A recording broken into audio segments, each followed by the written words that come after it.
अपने कार्य क्षेत्र को भगवान की सेवा समझिए, गंभीर भाव से रहिए, विनम्र रहिए और खूब नाम जप कीजिएगा। जीवन को उन्नतिशील बनाना है। जब तक भगवान न मिल जाए तब तक हमारी यात्रा रुकनी नहीं है। लौकिक पारलौकिक सब क्षेत्रों को पार करते हुए एक बार ठाकुर जी के देखें, जिसके हम असली में हैं, एक बार भरनेत्र उसको तो भी देखें।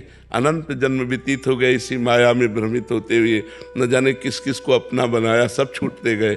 एक बार जो अपना है उसको तो देखें, जो एक बार अपना असली पिता है, जिसने मुझे प्रकट किया, जिसने मुझे बनाया है, एक बार उसको देखें। एक बार लालसा होनी चाहिए। सुनते हैं बड़े सुंदर हैं यार, एक बार तो देखना चाहिए ना, बड़े सुंदर हैं, देखने योग्य हैं, अपने हैं, प्यारे हैं। तो एक बार ये लक्ष्य बना लेना चाहिए कि आप चाहे जिस जन्म में मिलो, ये आपके ऊपर छूट है, लेकिन प्यारे अब मैं आपसे मिलना चाहता हूँ। आपने सब सुख देख दिए, दिखा दिए, अब हम मुझे नहीं चाहिए, अब मुझे आप चाहिए। और अगर आप चाहिए तो सारे सुख आपके चरणों में अपने आप आ जाएंगे। और आपसे विमुख होने पर, देखो हनुमान जी महाराज रावण से बोले कि तेरे पास सब कुछ है लेकिन विवेक नहीं। जिनके द्वारा तुझे सब कुछ मिला है उन्हीं की पत्नी का अपहरण करके तू सुख चाहता है। तो शंकर सहस विष्णु आज तो ही सकहि न राख राम कर द्रोही। हजारों शंकर हजारों विष्णु मिल जाएं तो भी तुझे भगवान राम से द्रोह करने के कारण तेरी रक्षा नहीं कर पाएंगे। और अंततो गत्वा बंदर उसकी खोपड़ी पे पैर मारते हैं। यह हाल देखकर मंदोदरी कहती है कि राम विमुख अस हाल तुम्हारा, रहा न को कुल रोवन यारा।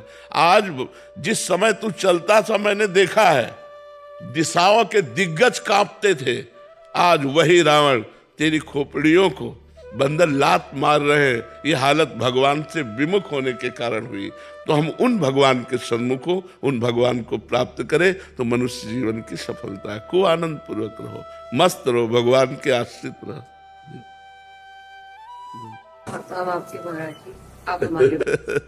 हम सब श्री जी के हैं। हम एक छत्र के नीचे हैं, जिसका है नीला छत्र है ना, नीला छत्र है ना आकाश, हम सब उसी के बच्चे हैं, हम उसी के हैं। हाँ, आगे का मार्ग आप नहीं जानते तो हम आपका हाथ पकड़ लिए, हमारा कोई हाथ पकड़े है, उसका कोई हाथ पकड़े है और उसका वो हाथ पकड़े है। ऐसे हम क्रम से जा रहे हैं। इष्ट आचार्य गुरुदेव उन्हीं के बल से हम जा रहे हैं। ये जो परंपरा बनी है वो ऐसे ही बनी है कि हम आपका हाथ पकड़े हैं, लेकिन मेरे में सामर्थ्य नहीं। मेरे गुरुदेव मेरा हाथ पकड़े हैं, लेकिन मेरे गुरुदेव आचार्य का हाथ पकड़े, आचार्य इष्ट का हाथ पकड़े, तो मतलब हम लाइन में ही हैं, हम वहीं पहुंच जाएंगे। जय जय श्री हरि।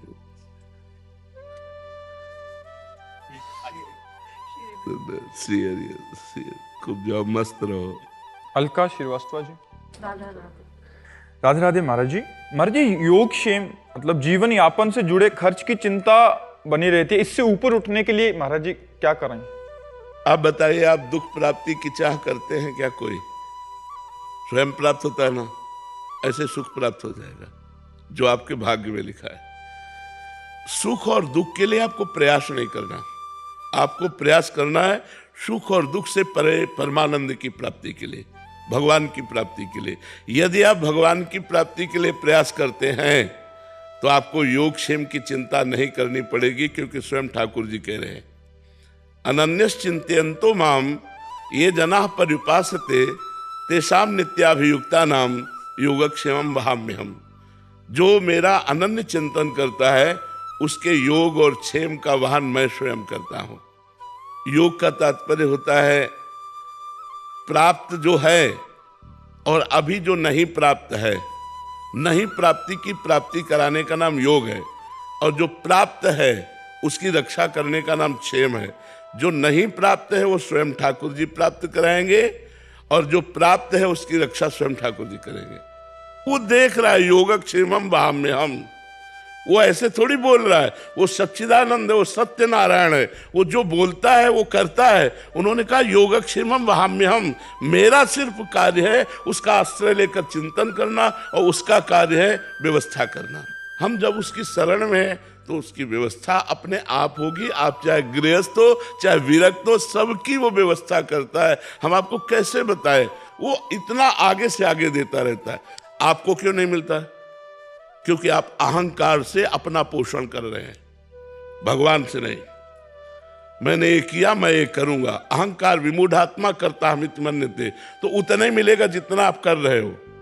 अगर ऐसे हो गए, एक होता है गोदनामा और एक होता है निजी कमाई। जो भक्त होता है वो गोदनामे में होता है। हमारा विश्वास, हमारा आत्मनिर्भर भाव, हमारी आत्मा भगवान है, उन पर निर्भर भाव, तो कहते योगक्षेमम वहाम्यहम्। हम एक गृहस्थ की बात बताते, हम रोटी मांगने जाया करते थे, तो उनको देखते तो पूजा में ही लगे रहते। बिहारी जी के तीनों काल के दर्शन, यमुना स्नान, वृंदावन की प्रदक्षिणा और नाम जब भक्ति में रत रहते। उनकी बेटी सयानी हुई, कोई अर्थ की व्यवस्था नहीं कि आपकी बेटी सयानी हो रही और ब्याह करना है और आप रात दिन पूजा में केवल लगे रहते। आपकी आय कोई है नहीं, जो रेलवे में तो उससे जो उनको मिलता था पेंशन, उसी से उनका चलता था। वो बिल्कुल बिल्कुल विरक्त संत जैसे गृहस्थी में। तो उनका बाबा, हम बिहारी जी की वो बात देखते हैं जो उन्होंने कहा योगक्षेमम वहाम्यहम्। मैं पूर्ण भरोसे पे हूं, जिस तारीख को जिस समय होना होगा वैसा होगा। एक परमहंस जी थे, अभी उनका शरीर पूरा हुआ, बड़े ब्रज के गुप्त परमहंस थे, उनको कोई जानता नहीं था। वो एक इंजीनियर को गुड़गांव से लेकर के आए बिहारी जी के दर्शन कराने। तो वो उनके यहां पहुंचे, पहुंच कर कहा कि तुम्हारी बेटी ब्याह लायक है यार, ब्याह नहीं करोगे? तो उनका कोई संयोग बैठेगा तो देखेगा, हम तो बिहारी जी के ऊपर है। तो कहा ये इंजीनियर है, ठीक रहेगा? इंजीनियर से कहा लड़की ठीक रहेगी? उन्होंने कहा जी 5 मिनट हम बात करने। बोले बात कर लो, ब्याह हो गया। कैसे बिहारी जी करते, कैसे व्यवस्था करते, योगक्षेमम वहाम्यहम्। ये कोई भगवान ने मजाक नहीं की, गीता जी में स्वयं भगवत वाणी, पर हम ऐसे नहीं हो पाते। हम कहते हैं ऐसे रहो, तुम बचाने की कोशिश मत करना, तलवार आएगी और तुम्हारे गले में हार बन जाएगी, वो तुम्हारे गले को छू भी नहीं सकती यदि भगवत आश्रित हो। 5 वर्ष का बालक प्रहलाद है, त्रिभुवनपति हिरण्यकश्यप है, आग में जलाता है, जहर पिलाता है, हर कोशिश मारने की करता है, लेकिन 5 वर्ष के बालक का बाल भी बांका नहीं कर सका। और भगवान ने नरसिंह रूप धारण करके फाड़ के फेंक दिया उस वरदानी, विशेष वरदान प्राप्त किए हुए हिरण्यकश्यप को भगवान ने फाड़ के फेंक दिया। और 5 वर्ष के बालक का वो त्रिभुवनपति होने पर भी बाल बांका नहीं कर पाया। ऐसे भगवान हमारे हैं, भगवान की अनंत सामर्थ्य है, हम भगवान के आश्रित नहीं हो पाते, इसलिए हमें बात नहीं। अरे योगक्षेमम वाम्यम, ऐसा मत सोचो कि केवल बाबा जी का ही योगक्षेमम वाम्यम, भगवान अपने भक्त का योगक्षेमम। अर्जुन बाबा जी हैं क्या? अर्जुन के रथ की बागडोर पकड़े हुए अखिल ब्रह्मांडों का नायक वहां बैठा जहां अर्जुन की जूतियां है। रथी जब खड़ा होता है तो उसकी पादुका जहां होती वहां सारथी का निवास। कौन है? ध्येयम सदा परिभवग्नम अभीष्ट दोहम तीर्थास्पदम शिव विरंच नुतम शरण्यम भृत्यार्तिहम प्रणत पाल भवाब्धिपूतम वंदे महापुरुष ते चरणारविंदम। जो भगवान शंकर ब्रह्मा आदि है, जिनके चरण रज की वंदना करते हैं, वो भगवान श्री कृष्ण है। और बैठे कहाँ है? सारथी बने बैठे हैं। तो हमें विश्वास होना चाहिए, विश्वास के बिना भक्ति नहीं और भक्ति के बिना सदगति नहीं। इसलिए चाहे गृहस्थ हो चाहे विरक्त हो, भगवान पर विश्वास करो, उसका चमत्कार देखो, उसका चमत्कार देखो, भगवान कैसे रक्षा करते हैं। महाराज जी, आपने बोला कि अप्राप्त की प्राप्ति और जो प्राप्त है उसकी रक्षा करते हैं प्रभु। महाराज जी, यहाँ जब मनोकामना वाली बात आती है कि हमने भगवान से मांगा फिर दिया नहीं, क्यों दे? भगवान तुम्हारे नौकर है। तुमने तपस्या की, तुमने साधना की, तुमने उपवास रखे, तुमने व्रत रखा, तुम तीर्थयाटन किए, तुम कितना नाम जप किए, क्यों दे दे? हमने बताया है कि 2 प्रकार से भगवान देते हैं। एक तो होता है अपनापन, जैसे ये हम दुनिया जो है हमारे भगवान की एक दुकान है, मेरे मालिक की दुकान में है सबका जीवन खाता। अब इस दुकान पर जब हम जाते हैं और हम कहें जरा सोने का हार दिखाइए, लीजिए, पैसा आपको देना पड़ेगा। अच्छा, घर का आदमी गया और उसने कहा ये हार तो हमें बहुत पसंद है, ले लीजिए, उससे पैसा मांगेगा क्या? तो या तो भगवान के बनो तो आप मेरा स्वामी है, मैं उनका दास हूं, वो मेरा पिता है, मैं उनका पुत्र हूं, जिधर चाहूं, जो चाहूं, जब चाहूं, जहां चाहूं वहां उपस्थित करवा दूं, क्योंकि वो अखिल सामर्थ्यशाली है। या तो घर के बनो, उनके दास, उनके निज जन बनो, उनके सखा बनो, उनको प्रीतम मानो, और या फिर तपस्या करो, तपस्या करो और फिर भगवान से चाहो तो। जैसे श्री ब्रह्मा जी ने कर्दम जी को आदेश किया, जाओ गृहस्थ धर्म स्वीकार करके संतति उत्पन्न करो। श्री कर्दम जी ने सोचा, बहुत ज्ञानी महापुरुष थे, तो उन्होंने 10,000 वर्ष तपस्या की। दाहिने पैर के अंगूठे के बल खड़े होकर हाथ उठाकर 10,000 वर्ष तपस्या की। भगवान प्रसन्न हुए तो उनका, मुझे मेरे योग्य पत्नी चाहिए। तो आदि सम्राट महाराज मनु की पुत्री देहूति, भगवान ने कहा वो परसों आएंगे और आपका ब्याह कर देंगे। पत्नी भी चाहिए तो 10,000 वर्ष, तो कलयुग में 10,000 वर्ष तो जीना नहीं, 80 वर्ष जीना यार। 10 दिन तो भजन करो, कुछ चाहिए तो भजन करो। ऐसे थोड़ी कि बोल दी जाके कि तुम्हें 100 किलो लड्डू खवा दे, भूखों मर रहे हैं। अरे पूरे विश्व ब्रह्मांड को भगवान पवा रहे।